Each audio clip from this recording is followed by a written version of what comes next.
రెండవదిగా అబ్రహాం ఎవరు అంటే ఆత్మల భారం గలవాడు, కాపాడే మనసు గలవాడు. చదవండి ఆదికాండం 18వ అధ్యాయం.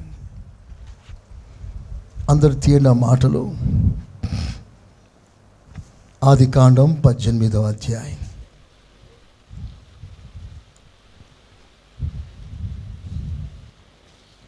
ఇరవై 23వ వాక్యం నుంచి కొన్ని మాటలు చూడండి. అప్పుడు అబ్రహాము సమీపించి ఇట్లా నేను దుష్టులతో కూడా నీతిమంతులను నాశనం చేయుదువా. అక్కడ ఒక్కసారి ఆగండి. దుష్టులతో పాటు నీతిమంతులను నాశనం చేయుదువా. నాశనం చేయుదువా. అందరి తలలు పైకెత్తండి. అబ్రహాం దేవుని యొద్ద ప్రార్థన చేస్తున్నాడు. అబ్రహాం దేవుని అడుగుతున్నాడు, నీతిమంతులను కూడా నువ్వు చంపేస్తావా దుష్టులతో పాటు అంటే. ఇప్పుడు అబ్రహాం ఎవరిని గురించి మాట్లాడుతున్నాడు? లోతు గూర్చి. అందరూ చెప్పండి ఆ మాట. ఎవరిని గూర్చి? లోతును గూర్చి. ఇప్పుడు లోతును గూర్చి ఏమంటున్నాడు? నీతిమంతుడు. ఆ డెప్త్ మీకు అందరికి తెలియాలి. అబ్రహాం ఎంత మంచి మనసు గలవాడో మీరు తెలుసుకోవాలి. అబ్రహాం లోతుకు పెట్టిన పేరేమిటంటే అతడు నీతిమంతుడు. Is a righteous man.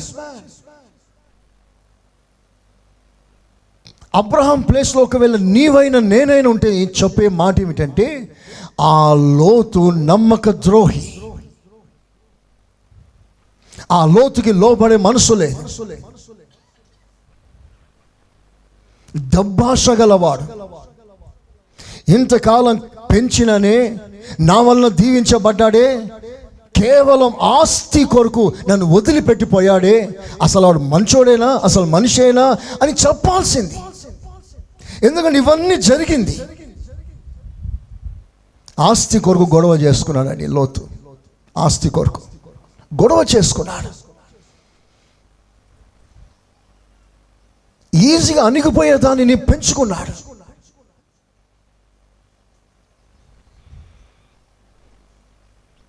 తండ్రికి ద్రోహం చేశాడు. అలాంటివి ఎన్నో లోతులో ఉన్న అబ్రహాం ఏమంటున్నాడో తెలుసా? అతడు నీతిమంతుడండి. ఒక్కసారి అబ్రహాం అతనికి ఇచ్చిన మంచి మనసును బట్టి దేవునికి ఒకసారి స్తోత్రాలు చెల్లిస్తామా? స్తోత్రం, స్తోత్రం, స్తోత్రం, స్తోత్రం. మనందరిలో కూడా అలాంటి సాక్ష్యం కావాలి. అలా చెప్పడం చాలా కష్టం.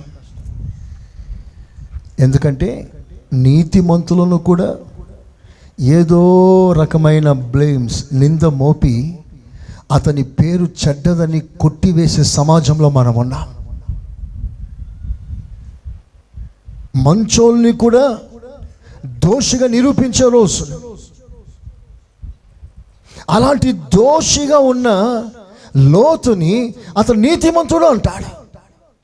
అంటే అర్థం ఏంటంటే ఒక దైవికమైన మనసుతో అబ్రహాం లోతును చూస్తున్నాడు. ఇప్పుడు అబ్రహాం ప్రార్థన అంతా ఏమిటంటే, దేవా ఎలాగైనా సరే లోతును కాపాడయ్యా, లోతును బ్రతికించయ్యా. వాడు తెలియక చేశాడయ్యా. ఏదో డబ్బా శుచి వెళ్ళిపోయి పనికిమాలిన చోటు ఉన్నాడయ్యా. వాని మీద నీ కోపం రగులుకోవద్దయ్యా. వాని ఎలాగైనా కాపాడయ్యా.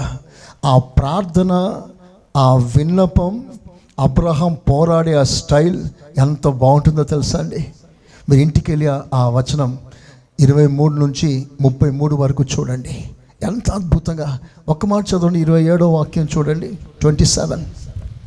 అందుకు అబ్రహాము, ఇదిగో ధూళియు బూడిదైన, ధూళి బూడిద అయిన నేను ప్రభువుతో మాట్లాడ తెగించుచున్నాను. ఎవరి కోసం అండి అంత తగ్గించుకుంటున్నాడు అబ్రహాము? నిజంగా నీతిమంతుడా లోతు? ద్రోహం చేయలేదా? గుండెల మీద తన్ని పోలేదా? ఎందుకు మనం సమాధానంగా ఉందామని చెప్పినా గొడవ చేసుకొని వేరైపోయినాడు కాదా లోతు? ఆ లోతు కొరకు అబ్రహాం నేల మట్టుకు తగ్గించుకున్నాడండి. ధూళినయ్యా, దూసినయ్యా, నా ప్రార్థన ఒక్కటి ఆలకించయ్యా అని ఏడుస్తున్నాడు.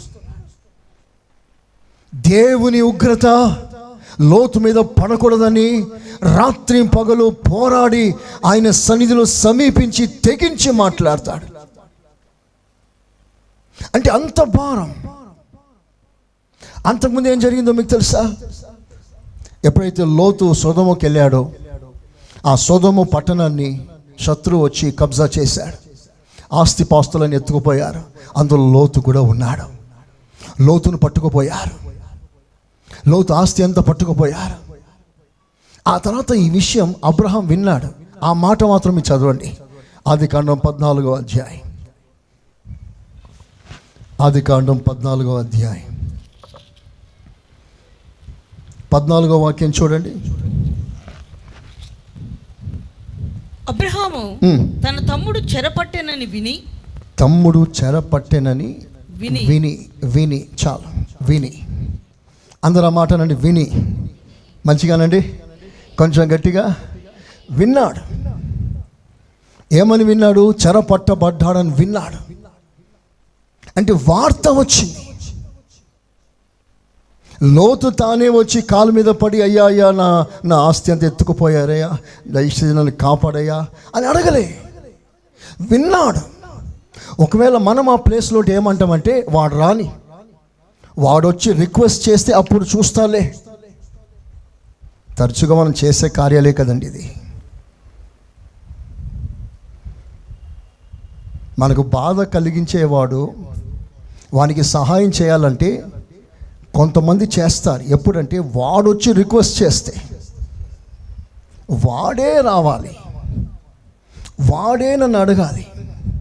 అంతెందుకండి, స్వయంగా మన ఇంటికి వచ్చి మనం పెళ్లి కార్డు ఇస్తే తప్ప, తగిన వాళ్ళు వచ్చి ఇస్తే తప్ప మనం పోము కదా.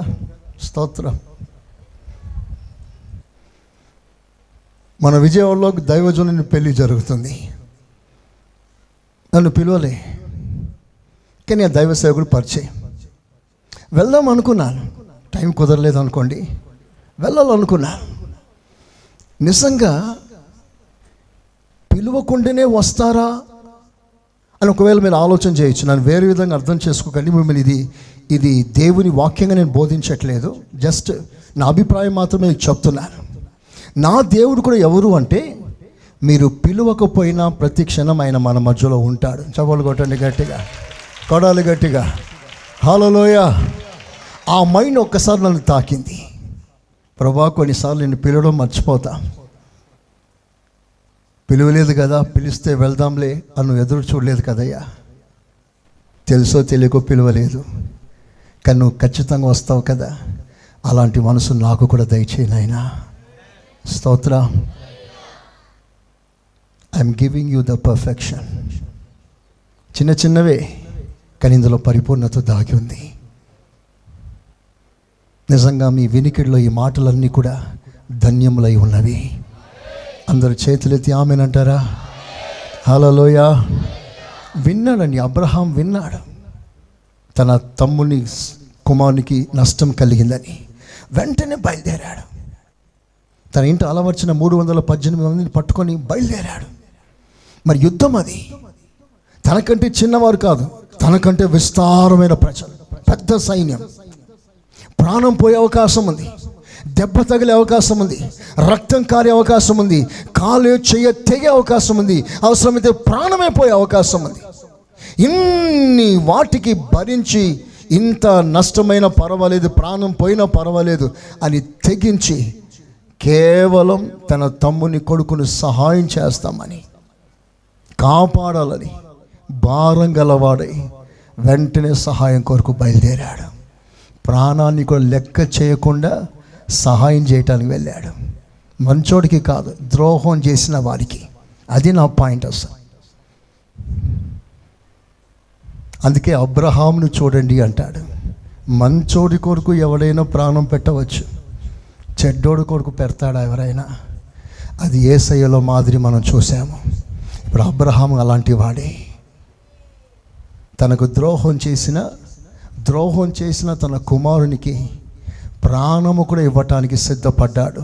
ఎలాగైనా అతను సహాయం చేయాలని తీర్మానం చేసుకున్నాడు. ఒక మంచి మాట చెప్పనా, విన్నాడంతే, లోతు రాలేదు, తన ఇంటి వారు రాలేదు, థర్డ్ పర్సన్ ద్వారా విన్నాడు. విన్నప్పుడు ఏం చేశాడు? వెంటనే సహాయం చేయాలని బయలుదేరాడు. ఎలా రాగలిగాడు? అబ్రహమా, ఏదో విన్నావు, విని ఊరుకోకూడదా? ఎందుకు బయలుదేరావు అంటే, తన మనసులో తాను చేసిన ద్రోహాన్ని మనసులో పెట్టుకోలే. ఈ మాటలన్నీ కోట్ల రూపాయల మాట. వీలైతే మీ హృదయాల్లో చెక్కుకోండి, రాసుకోండి, అలాంటి సమయాల్లో పాటించే కృపను పొందుకోండి. స్తోత్రం చెప్పండి గట్టిగా. అబ్రహాం మనసులో తాను చేసిన ద్రోహాన్ని పెట్టుకోలే. అలా పెట్టుకొని ఉంటే మంచిగా అయింది, వాడికి అలాగే కావాలి అని చెప్పేవాడు. తనకి బాధ, నష్టం, వేదన కలిగినప్పుడు వాడికి అలాగే కావాలి. దేవుడు పాఠం నేర్పిస్తున్నాడు. ఉండని, అలాగే ఉండని, నేర్చుకోవాలి. నన్ను ఇన్ని మాట అంటాడా, దేవుడు ఊరుకుంటాడా అని ప్రసంగం చేయలేదు. అబ్రహాం మనసు క్లియర్గా ఉంది, క్లియర్. తన మనసులో ఎలాంటి కోపం, ద్వేషం, పగ, సాధించే మనసు లేదు. అందుకే తనకు ద్రోహం చేసిన సహాయం చేయటానికి బయలుదేరాడు. ఒకసారి చప్పట్లతో దేవుని గనపరచండి, కొట్టాలి గట్టిగా. హల్లెలూయా. వెంటనే లోబడ్డాడు. ఒకవేళ దేవుడు మాట్లాడాడేమో, అబ్రహాం, ఇదిగో నీ తమ్ముని కుమారుడు ఆపదలో ఉన్నాడు. వానికి బాధ కలిగించిన మాట నిజమే, వాడిని దుఃఖపెట్టిన మాట నిజమే, ఆస్తి కొరకు నిన్ను కాదని బయటికి పోయిన మాట నిజమే, కానీ అతడు ఆపదలో ఉన్నాడు, వెళ్ళి సహాయం చేయి అని దేవుడు మాట్లాడాడేమో. వెంటనే లోపడ్డాడు. అలాంటి సమయాల్లో కూడా, అలాంటి సిచ్యువేషన్ లోపడడం ఎంత కష్టం.